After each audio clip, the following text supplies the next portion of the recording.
And we are live.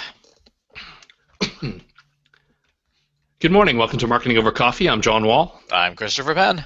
And winter has released its death grip to some degree here, so we're very happy to at least see the grass. And actually, it's funny, for all the whining that we've been doing, the melt-off has been fantastic. It's been like 30 to 50 degrees for like the last week with no rain. So my basement is not 5 feet deep worth of water, which could have easily happened. So that's been kind of cool.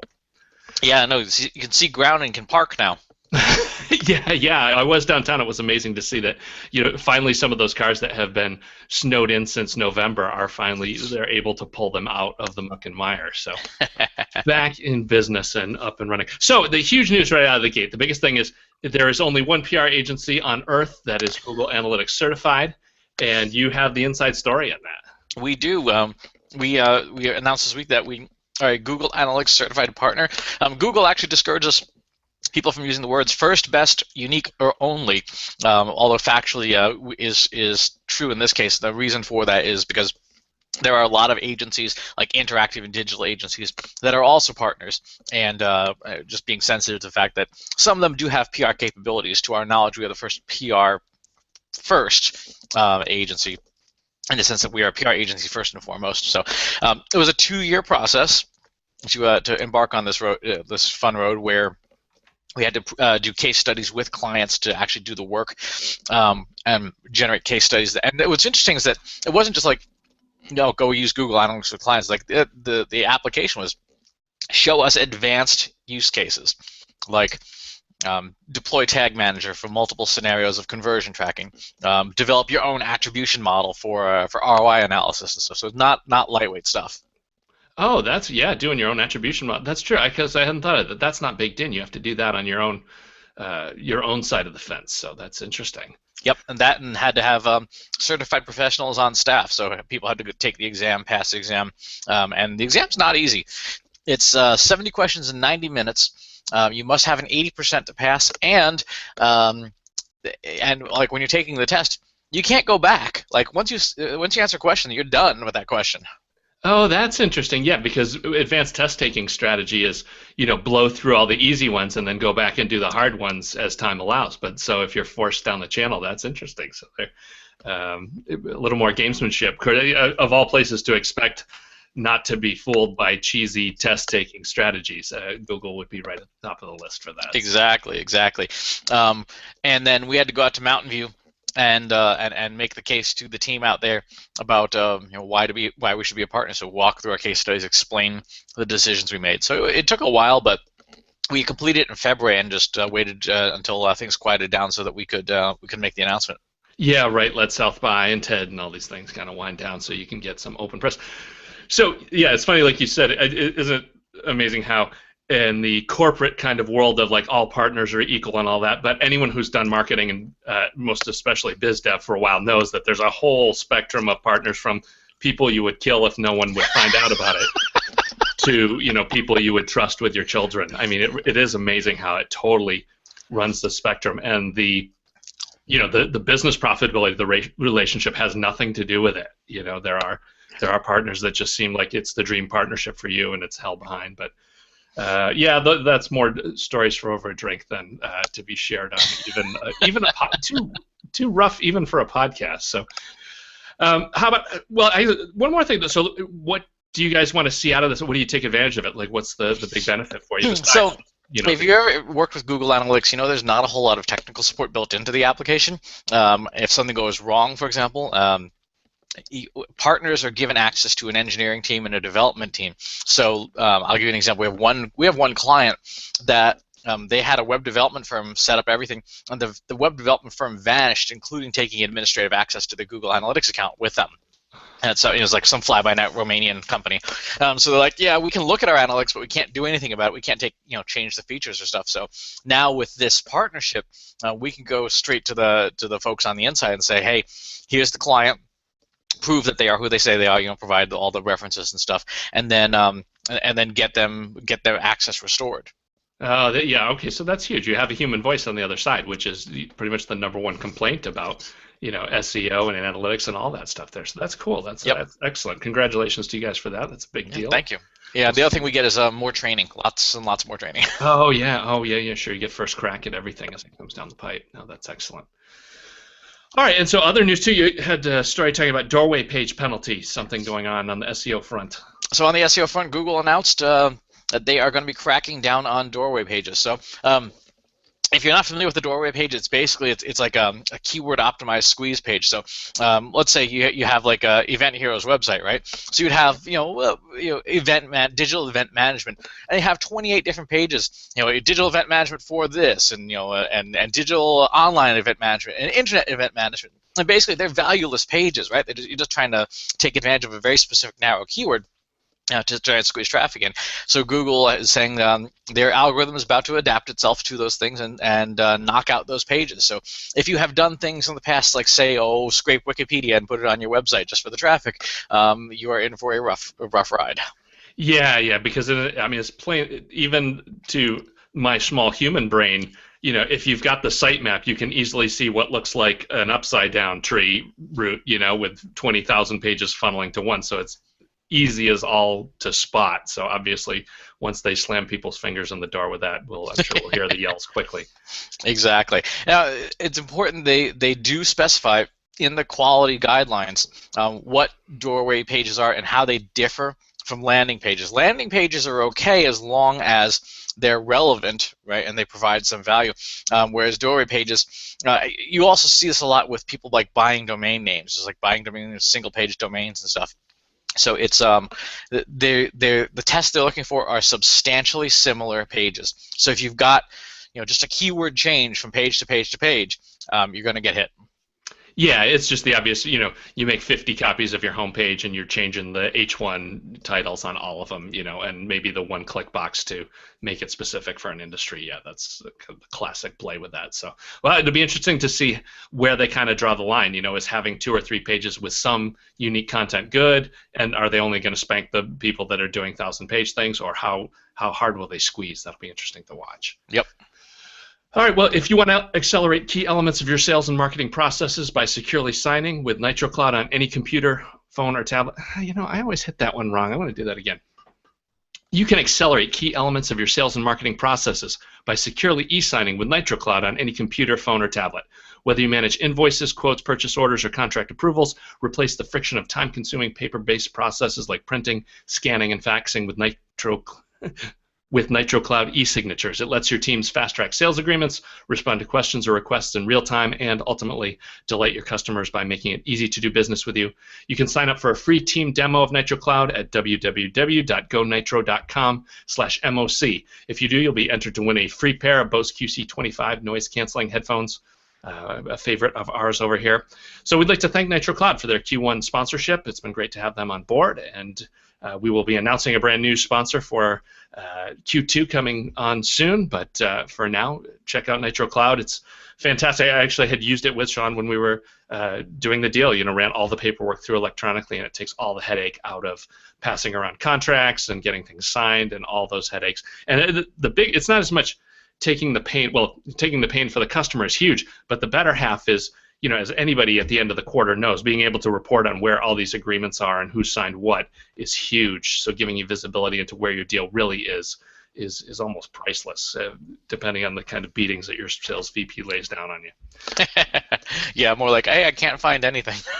Yeah, right. If you're just like, well, I sent all the emails, yeah, that's you're in for a bad end of quarter, and that's just the reality of it all. All right, so let's talk about book. I want to throw out the fact that I've been kicking around the idea of dropping the ebook version of Marketing Confessions to 99 cents, and so I wanted to throw that over to you as far as what's the latest in kind of book promotion and any suggestions besides just the normal hit all the fans of the show and work the lists and go for as big a splash as possible. Anything else you'd suggest on that front? So I guess the question I would have is, are you going to make up in volume what you're going to lose on the rev side of things? That's one of the reasons why I keep mine at $9.95 is because in terms of the volume I'm moving stuff, particularly for business books, that's not a particularly bad pricing point. So a couple of things I've been finding work really well. Number one is digital retargeting. So 2 types of retargeting you can do. One on your website. Make sure you've got the social media retargeting and Google AdWords style retargeting tracking bugs in place on the site for the books page, so that anyone who visits that page, obviously, you can then retarget them with ads. Say, hey, if you still haven't bought your copy of B2B Marketing Confessions, now would be a good time to do it. And the second is loading up your email list. So you can use the Marketing Over Coffee list. To loading that up into social networks and then doing retargeting on the people that the social networks know who they are based on that list, and say, hey, if you haven't already grabbed your copy of this, depending on what system you use, like I use a company called Gumroad. They had a big announcement at South by and stuff, but Gumroad gives you the email addresses of the purchase records of the people who buy stuff, so I can then load that up as a separate exclusion list and say, don't bother showing the ads to these people. They've already bought it. We're good with them. So those are kind of the paid methods for getting the right audience. One thing that Facebook does that's kind of nice is when you load your list, it'll say, I can build you a lookalike audience, so, an audience that has a similar demographic characteristics to your audience. Get okay results out of that. And then the third thing is organic promotion. One thing I've been watching very closely how Mike Stelzner has been promoting Social Media Marketing World, which is a show I'm speaking at next week. And he's posting like the same thing like 6 or 7 times a day. I did an interview with them on Google Analytics, and I saw that my image in the feed, in my Twitter feed and stuff, 6 or 7 times a day. I'm like, dude. At first I was mentally like, dude, chill. And then I realized they are churning the audience and trying to hit audience in so many different periods of time during the day. Like the people who liked the post or retweeted the post in the morning were not the people who did it in the afternoon, and it was different. So what I've started doing now is in just the evenings, I've got a slot and buffer set up now to promote one of the 3 books, to put the book in the promo section at nights, and that has done more on the unpaid side than anything else, just having that social posting come up at nights. So have that be in the mix too. So that's interesting. That jumps into another topic that was kind of hot this week about Twitter just becoming so much noise and not as much signal. And I can see how that's exactly the case. Stuff gets drowned so fast that you do really need to plug something 3 or 4 times a day if you want to break through and actually be seen in the clutter. And yet, of course, if everybody that's already on there now does 4x the same stuff, it's just going to be significantly worse. So, leverage it now before it's too late. But what are your general thoughts about this whole kind of flooding of Twitter? It's happening, and there's not a heck of a lot you can do about it other than they will probably have to do some kind of algorithm change at some point. I'm looking at my stats here, and my tweets on average are being seen by about 2,000 people per tweet. That sounds great until you realize I have 80,000 followers. So we're talking, very, very, very small percentage of the audience is seeing all of the tweets. So your strategy for that has to be, obviously, you're growing your channel. You're going to have to pay. That's life in social media in 2015.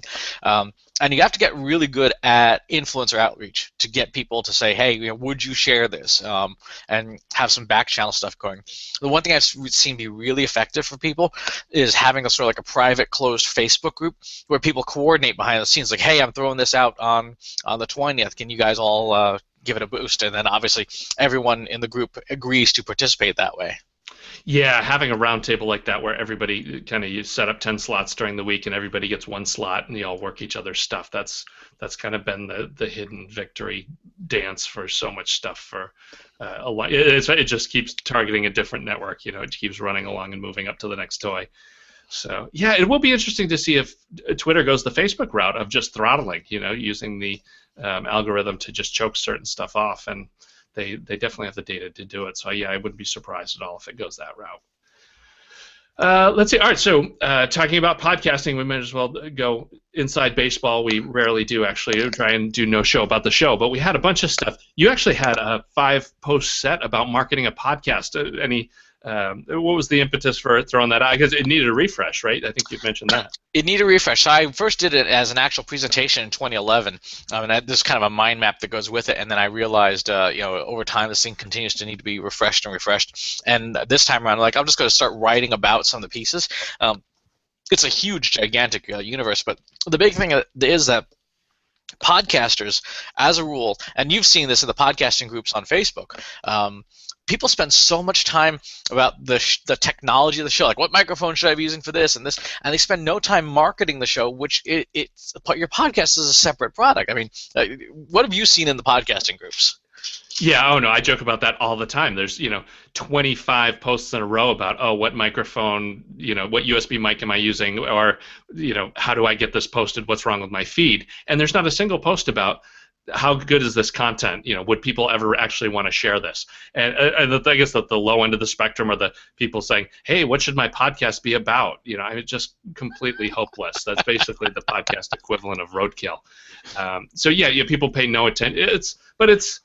This is just the age-old problem of people believe that you just make a great product and it will sell itself and it will spread, and that's just not the case. It's, you don't have to hard sell as much as you need to, but you do have to do SEO, and you have to make it easy for people to find your podcast and make it better than the other casts around you. And people just miss out on all that stuff. Yeah, it's a product. It's like any other product, and if you're not willing to invest time and money in marketing it, we spend a lot of money and a lot of time marketing the show. Yeah, no, that's true. God, that's funny. It's literally, over the past 8 years now, it's, over 6 figures has been dumped into this as far as, one thing or another. People just don't realize that. At first, they don't realize the work it takes. When somebody tells me to promote their podcast, the first thing I always say is, well, come back to me when you hit show 20. And that kills, 98% of the people that want help promoting their podcast. And then after that, it is that, in theory, it's free, but it's pretty much free like a puppy, and that, all these ongoing expenses that just refuse to go away if you want to keep it top notch. And so that's also part of it. Yeah, it's in a lot of ways it's the same as a blog or all these other social media initiatives you see people do, and they try them for a month or two and it doesn't light on fire and they kick it to the side. And so we're kind of podcasting getting its second day in the sun, but it's still the same old story as far as it's a lot of work to get it right, to keep it moving. Let's see. We've got. Actually, we should mention Cousin Eddie today. We didn't give him his due. Cousin Eddie. He's the guy who helps you out with a bad logo for your company and screws up your business cards, and then that becomes really uncomfortable at the next family function. You can skip all that. We've discovered an easy way you can get around it. It's called 99 Designs, and it's the world's largest online marketplace for graphic design. Here's how it works. You start by telling them what you need in a simple online brief, and then designers from around the world begin submitting designs, and you provide them with feedback to refine the concepts. In just 7 days, you pick your favorite and start using it right away. If you're launching a new company, 99 Designs is your answer for quality graphic design at an affordable price. Right now, when you start your next design project at 99designs.com/MOC, you'll get a $99 upgrade added on for free. So check that out over at 99 Designs. We appreciate their support also for Q1. It's been good having them on board. Yeah, and the thing that people don't realize about it is that it's not just logos and websites and stuff. Like, they actually have app designers who will help you workflow and design the layout of your mobile app. So if you want to come up with a new podcasting app or something like that to market your show, they actually have that ability to do that in their system.